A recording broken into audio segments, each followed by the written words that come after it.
والآن مع نجم حفلنا اليوم الأستاذ الشاعر طبع بمن. السلام عليكم ورحمة الله وبركاته. مش الشعر هو بس اللي كلامه كله إحساس، كلام التربويين. شوفوا الأستاذة العظيمة بتقول انتوا ولادي. أنا فعلا المعهد ده معلش مش هطول عليكم. مين تانية في حد تانية هنا؟ طب انتوا أولى. النهارده أنا المعهد ده ما أقدرش أتأخر عليه لو حتى ماشي على رجل واحدة، والله العظيم. لأن له خير عليا أنا شخصيا. ووجدت أول يوم دكتورة منى والدكتور فراج عاملين حاجة جميلة. أنا بطلع الجامعات وبطلع هنا وبطلع هنا، ألاقي للأسف أنا بقولها وعارف إن دي هتتذاع في التلفزيون والندوة دي بقولها صراحة، لأن أنا شاعر يعني إيه بحاول أصحي الشيء الغلط أو أصححه يعني. لقيت حاجة جميلة جدا يا أولاد وأنا قاعد معاها والدكتور فراج، لقيت الباب مفتوح. يا دكتورة عايزة خفض مصاريف مش عن مشاكل. وكذلك الدكتور فراج قلت هو اللي نجحهم لغة الحوار. لغة الحوار جميلة جدا جدا جدا جدا. ابتدى يحصل لي ارتياح نفسي. وانا عندهم احتفالات في التلفزيون وانا عندهم ثقافية. خش على اليوتيوب كنتوا مش مصدقيني قولوا الشاعر مصطفى عبد المنعم. مش هطول عليكم. الاول انا عايز اعلمكم حاجه جميله لان كنت فرصه مش لا تعوض. انا بصراحه يا ابني انا بضحك على نفسي دلوقتي من الفرحه. تمنيت اكون بنتي زيكم. ما تسقفوش ليه؟ طبعا انا في وسط ولادي بقول كده لكن انا راجل بكر تمام يعني. بس لكن تمنيت من الحنان. شوف الحنان وشوف التواصل وشوف الأسرة لما تبقى جميلة وتربوية. والله العظيم ثلاثة بتكلم بما يرضي الله. تربوية شالت فصلت القيادة عن التربوية عن الحوار وتعاملت كل أولادها. وكذلك الدكتور فراج برضه. مش هطول. عايز في الفرصة اللي انتوا عايشينها دي يا أولادي حاولوا استغلوا الظروف الجميلة وحاولوا يبقى عندكم اصرار. بعد تطلعوا من هنا كل واحد محقق احلامه والمهندسه الدكتوره يعني فرصه جميله جدا. اصراري انا عرفت الشعر ده من 30 سنه مع التحطيم في بعض الجهله. انت شاعر مصداع، انت مش عارف ايه، انت مسكت جربت ايدي على الشعر 30 سنه. اقرا.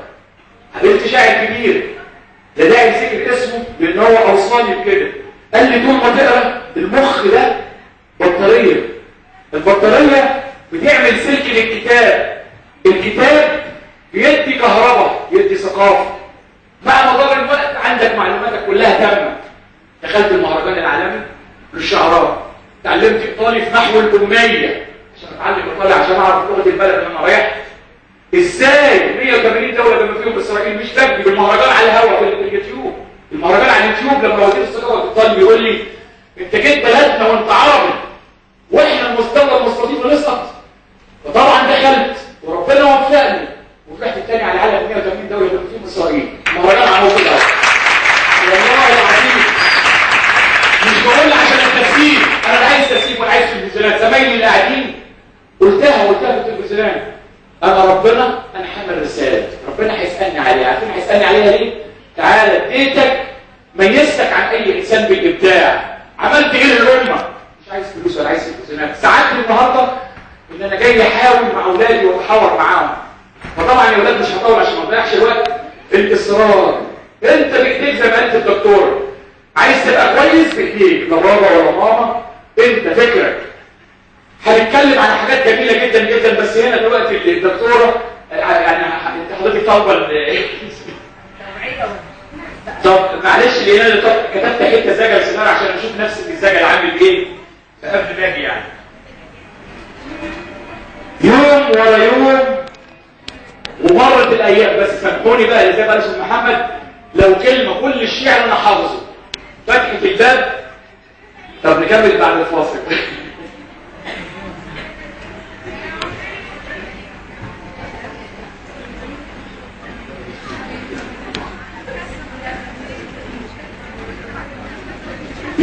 ورا يوم ومرت الايام وعدى علينا العام، عشنا فيه مع الاحلام، نتمنى ونستنى نشوف العمار، نشوف الازهار اللي فتحت لما روتها منى عمار.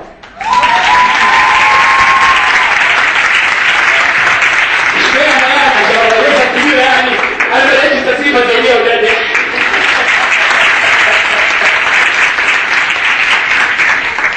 تاني، يوم ورا يوم ومرت الايام وعدى علينا العام، عشنا فيه مع الاحلام، نتمنى ونستنى نشوف العمار، نشوف الازهار اللي فتحت لما روتها منى عمار.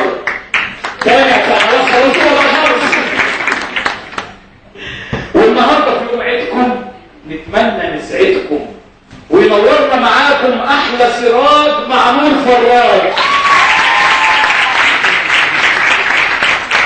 وينورنا معاكم احلى سراج مع نور فراج، صاحب الكلمه الحلوه وراعي كل حوار. عمري ما هنسى اجمل زهره في الازهار، ماما سناء قلب وروح وصفاء الدار. باختصار هي القمر وشيماء شمس النهار. يلا نبتدي المشوار.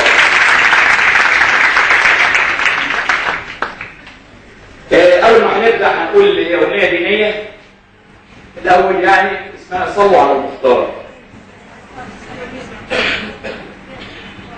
صلوا على المختار الهادي هو نبينا، الاخره جنه ونار من غيره يشفع فينا.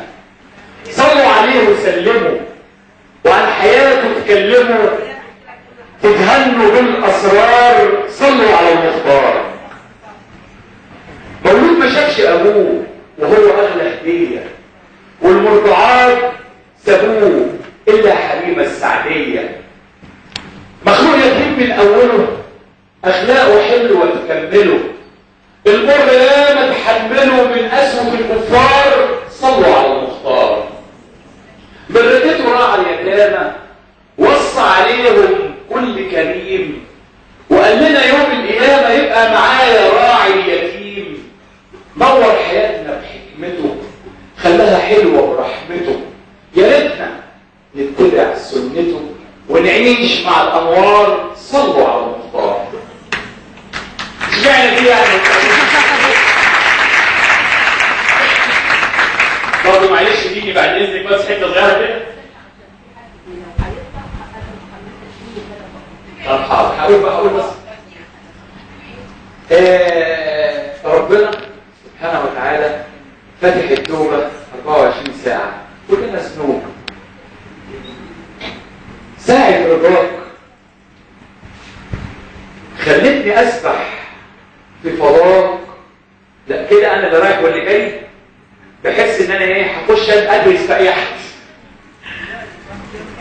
ساعة رضاك خلتني اسبح في فضاك، عايش معاك وقضي عمري كله احلم بلقاك، وصفي قلبي بنور بهاك، وروحي هايمه في جنه دايمه، قلبي يلاقيها ويحس بيها ساعة رضاك.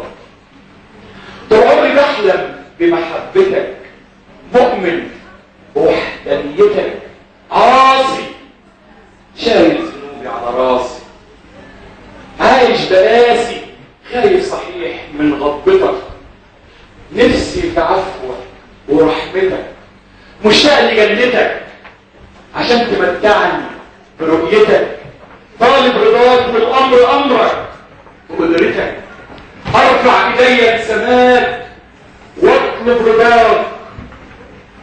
كنت بحس بهمهمة قلبي بذكرك بتهزني من جوايا، كنت بحس بهمهمة قلبي بذكرك بتهزني من جوايا، دمع الندم نازل بحور بيطفي بركان الخطايا.